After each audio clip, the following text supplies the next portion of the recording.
Good morning, everybody, or maybe I should say afternoon since it's almost 12. So, as promised, we're going to go ahead and process the French fries that we cut up and soaked yesterday. Also, I wanted to show you the diced tomatoes. I don't know if you can see that. They came out really, really nice. All of the jars sealed. There was no issues. So those are labeled now and they'll be put away. So this is really simple. Nothing here is hot. Everything is room temperature. The potatoes, they are nice and crisp. They're not soggy at all. Actually, they look really good. So they should hold up really well. We're going to be using quart jars.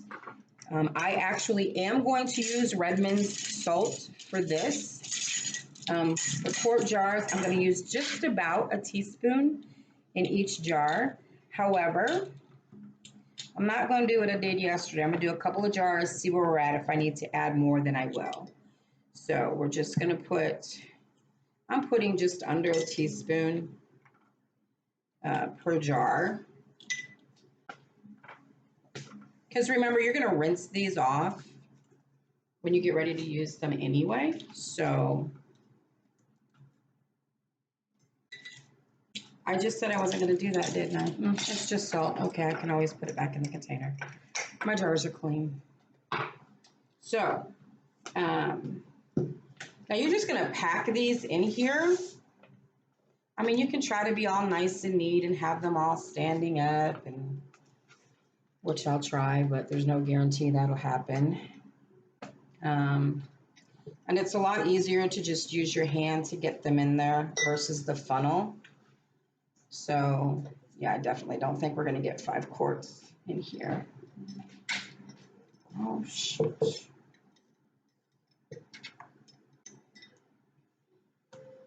But, so, heard some interesting things. You guys really need to be paying attention to what's happening in Europe. Typically, what happens in Europe is a precursor for what's coming to us. There's typically a 6 to 8 month lag between what happens with them and then what happens with us.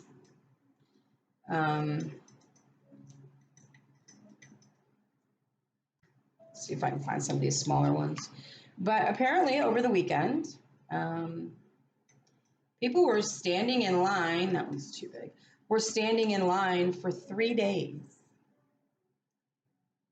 3 days to get coal over in Poland. So Poland's main source of energy, electric and gas, is coal. There are a lot of coal mines in, we want 1 inch headspace, in Poland. However, they do import a lot from places like, Russia. We know how that's going. So they're having to depend more on their own. And the supply that they have at the rate that they're going is at some point not going to be enough in the very near future. Now, keep in mind, it's still August. So it's still summer in Poland. We haven't even got to winter yet, and it gets very cold there. So there's that issue. There are stores in Georgia that are limiting, come on guys, that are limiting the amount of potatoes you can buy, with signs posted that say, do not ask us if there are more in the back. There are no more potatoes. What we have is what you see, so don't ask. I guess they're tired of people asking, well, do you have any more in the bag? Oh, this is,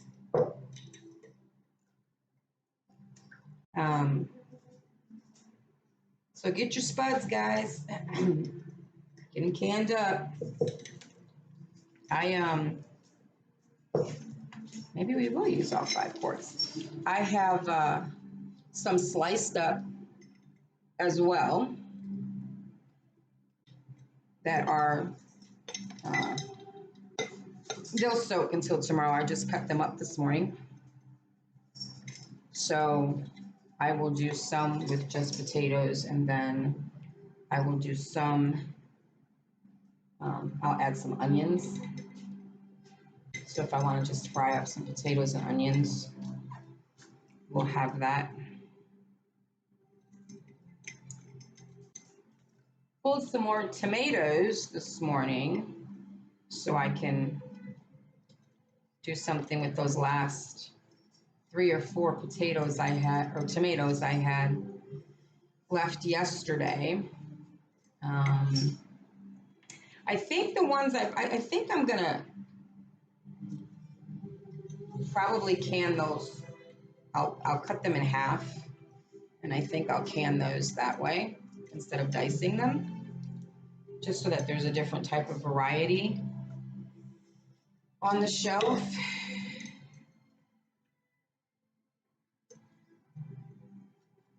But I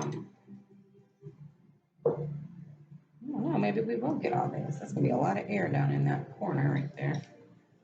We'll have to debubble these really well. Now, when I took these out the refrigerator, I did rinse them again twice. And when I first took them out, there was absolutely no starch floating on the top. There was no, they looked beautiful actually. If a potato can look beautiful. So they did very well. So I'm hoping that when we process these, we'll have very little starch in our jars.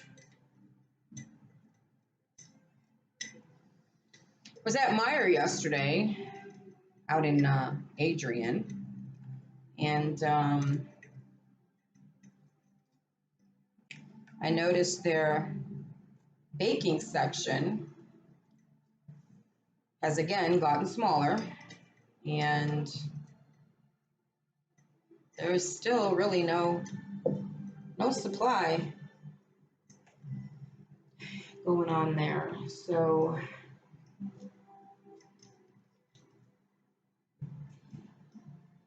snap that one out. Did y'all hear that crunch?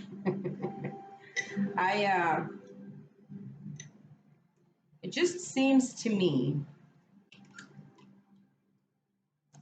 when walking through the stores, I look for specific things. And the specific things that I look for are foods that you can actually survive on. May not be the best option. Definitely probably isn't going to be what you want.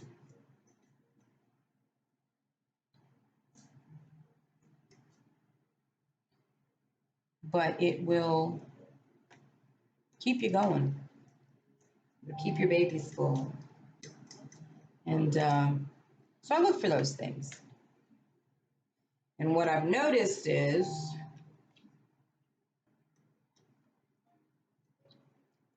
those are the things that there's shortages on. Those are the things that you can't find. The other strange thing, I wouldn't say, well, I guess it's not strange, considering, but the other thing that I noticed, we'll say, is that through all of this, all these shortages and all this, prepare yourself and whatever, because other countries are telling their citizens to prepare now. stock up on food, stock up on firewood, stock up on blankets, stock up on warm clothing.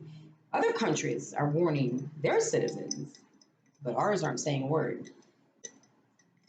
But what I did notice is that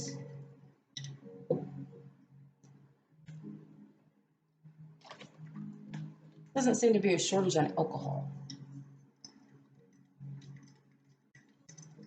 Doesn't seem to be a shortage on cookies. The cookie aisle seems to be doing okay. Candy aisle seems to be doing okay. Potatoes, rice, flour, pasta. Not so much.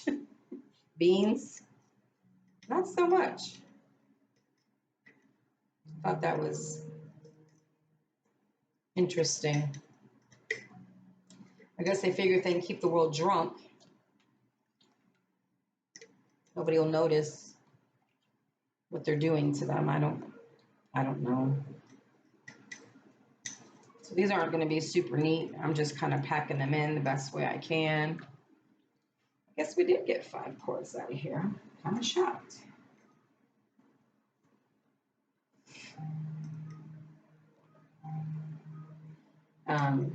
But yeah, I find it really funny that Europe is basically, it's collapsing right now.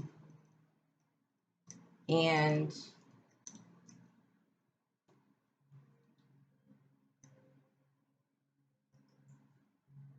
everybody's silent.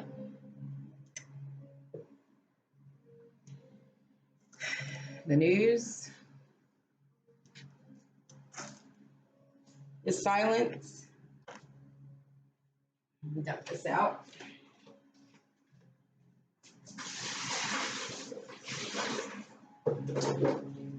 The cartoon characters up there on Pennsylvania Avenue, they're silent, haven't said a word. It's crazy. Okay, so I try not to use tap water when I can. So typically, take that one out. I will use filtered or distilled water. So, and we're just going to fill these up. We want a 1-inch headspace.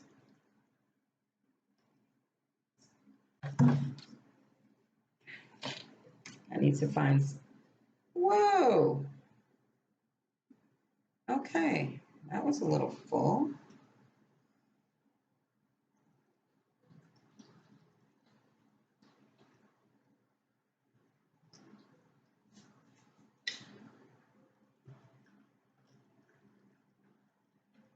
Now, I guess if you, I don't know if I would do like seasoned fries in these. I think maybe I would put that seasoning on once I got ready to cook them.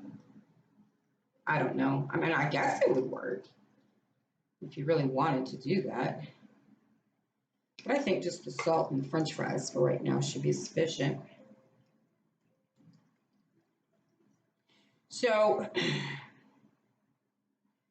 we are going to, once we get these debubbled, get our rims cleaned, get our lids on, we're gonna put them in our canner. Remember, this canner is room temperature as well. We're going to get our jars in there. This ought to be interesting. I need to get some chopsticks.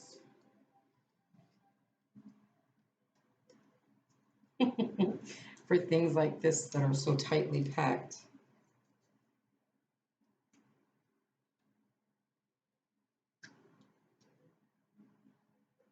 I need to snap that guy in half too. Kids are gonna be like, that's a small French fry. It'll be all right.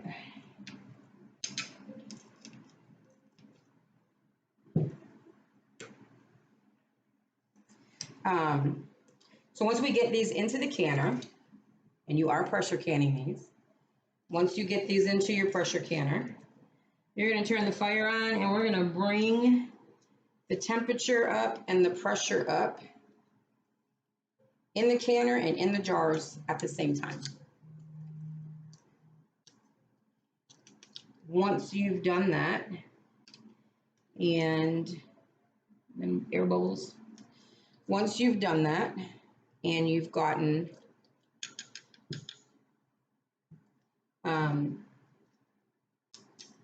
can't even get this in here. Once you get the pressure built up and your can, I just broke my debubbler. That is not okay. I'm so mad.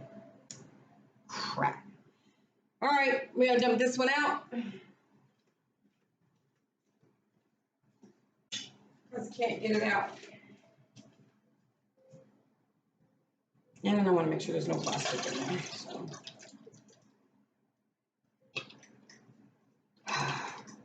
It's a waste of salt. And my poor debubbler. All right, let me rinse these off. Start over with these guys.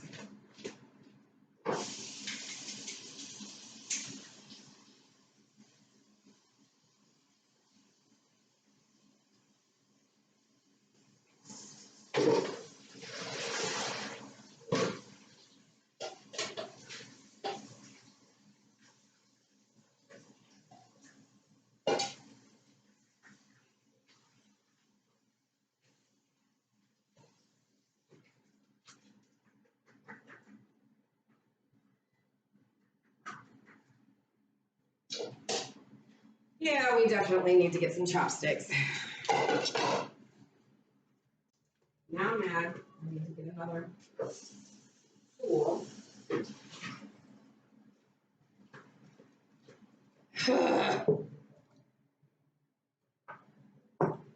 It's just, I'm so upset. I broke my stuff. All right, where's my spoon? Measuring spoon. Well, anyway, as I was saying before I was so rudely interrupted by that snapping of my headspace tool. That sucks. Once your canner starts to, it starts with a steady stream of steam. Steady stream of steam. Say that 3 times really fast. You're going to vent it for 10 minutes. And then once that's completed, you are going to put your regulator on, your weights, your rocker, whatever you want to call it, you're going to put it on. Let the pressure build up. For us here in Michigan, you want 10 pounds of pressure. Once you get to that point, then you're going to process for 90 minutes.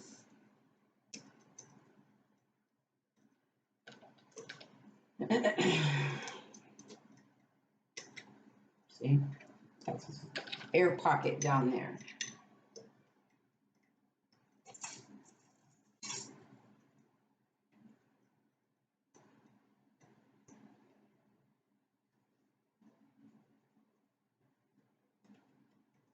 Crazy. This jar is giving me so much trouble. Did y'all hear that snap? That's pretty fresh potatoes. All right, let's try this again.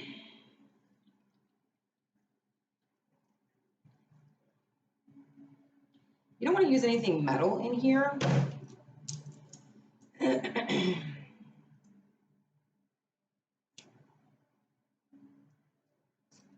See, I don't really like this because this isn't really, I don't think this is all that strong. I mean, if that broke, this will probably snap if I'm not careful. So I'm just kind of moving stuff around, trying to get the bubbles out. And I went in the center too. If we have any siphoning, it'll probably be this jar.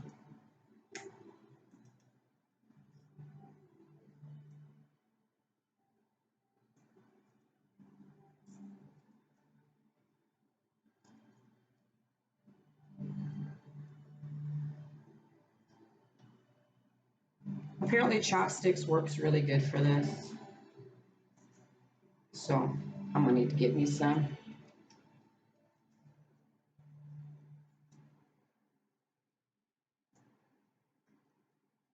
But I want some of the, I don't want the wooden ones. I want the, I don't want the disposable ones. I think this one potato is just a bit much. All right. So this can use a little more water.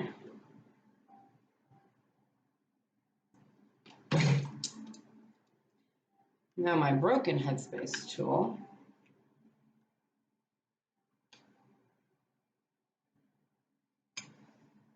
Push this down a little bit more. All right, this one we added more water to, so let's give it another little. All right. All right.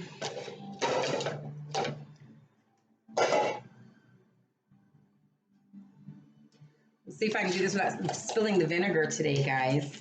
Yeah, you missed that yesterday. I spilled my little jar of vinegar all down the cabinet, counter, floor. It was all over the place. So we're gonna clean our rims, making sure there's no starch from the potatoes, no salt particles on top.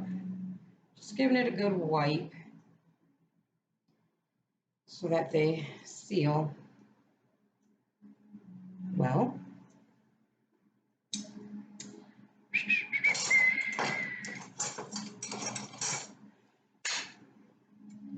Lids. So I'm using a combination of ball and Denali lids. So you probably can't tell. I like the Denali lids because they are a little bit thicker. They're a little heavier than the ball lids, and they actually seal pretty good. And even the rubber seal is a little thicker. So I kind of like that. Let's get the lid on this before I dump it.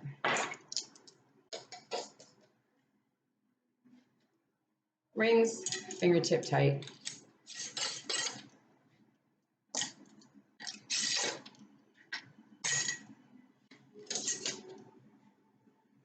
And, oops.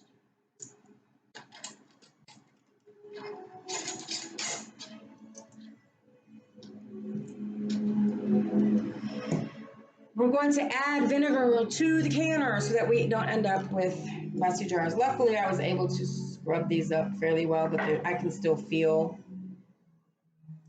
I have hard water, so I can still feel some of the hard water stains on there.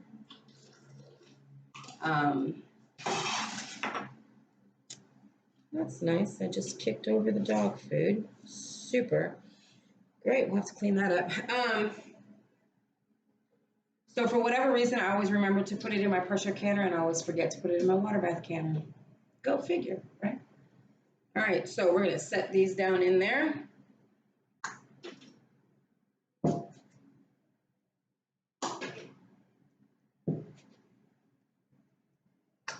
Oh, I missed a French fry. I'll feed it to the dogs. They like raw potatoes. I give it to them once in a blue moon as a treat. All right. So those are now in there. Taking our lid, checking to make sure that you can see through here. I know that my seal on here, gasket, is okay. So maybe we're gonna put it on. Maybe we're not gonna put it on. There we go. All right, so that's on. We're turning our fire on. And we're going to bring this all up to pressure together. And I have my correct amount of water in the canner. So in this is a Presto 23 quart. So in this canner, they tell you to fill the water level up to the very first line in the bottom. So I took a black Sharpie and I made that line a little darker so it's easier to see. And I just fill my water up just a little bit past there, not a lot, just a little bit, to give enough for the venting process. So, all right, that's that, guys. So they're in the canner. We're gonna bring the pressure and the temperature up together. Once it starts to give out a steady stream of steam here, we're gonna put our regulator on there.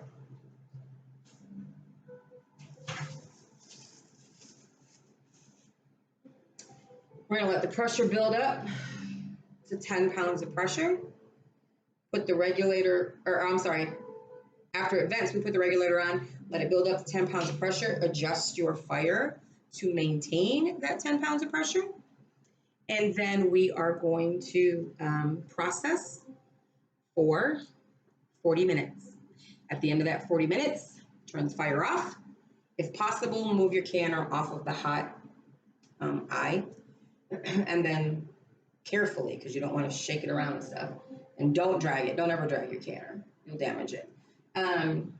Let the pressure come down on its own. Don't try to help it out. Don't wiggle it. Don't do any of that. Once the pressure comes down, take your regulator off. Let it sit for a couple more minutes. Make sure that there's no steam coming out of the vent pipe. And then you can take the lid off away from you so you don't give yourself one heck of a facial. Take your jars out, put them somewhere where they can dry, that's free of any drafts. I'm sorry, where they can cool, that's free of any drafts so that your jars don't crack. And let them sit 12 to 24 hours. Once you're past that point, take your bands off, check your lids, make sure you have a good seal. Wash your jars with hot soapy water, dry them, label them, and put them away. So that's all we have for today. I'm gonna finish up the rest of the tomatoes that I started yesterday. And hopefully in a couple days, I'll have a heavy bottom stock pot and we can do that ghee. So until then, everyone be blessed. I pray peace and blessings on each and every one of you and your households. Remember to do what you can while you can. Stay busy. Stay very busy. Get your house stocked up. Have a good day.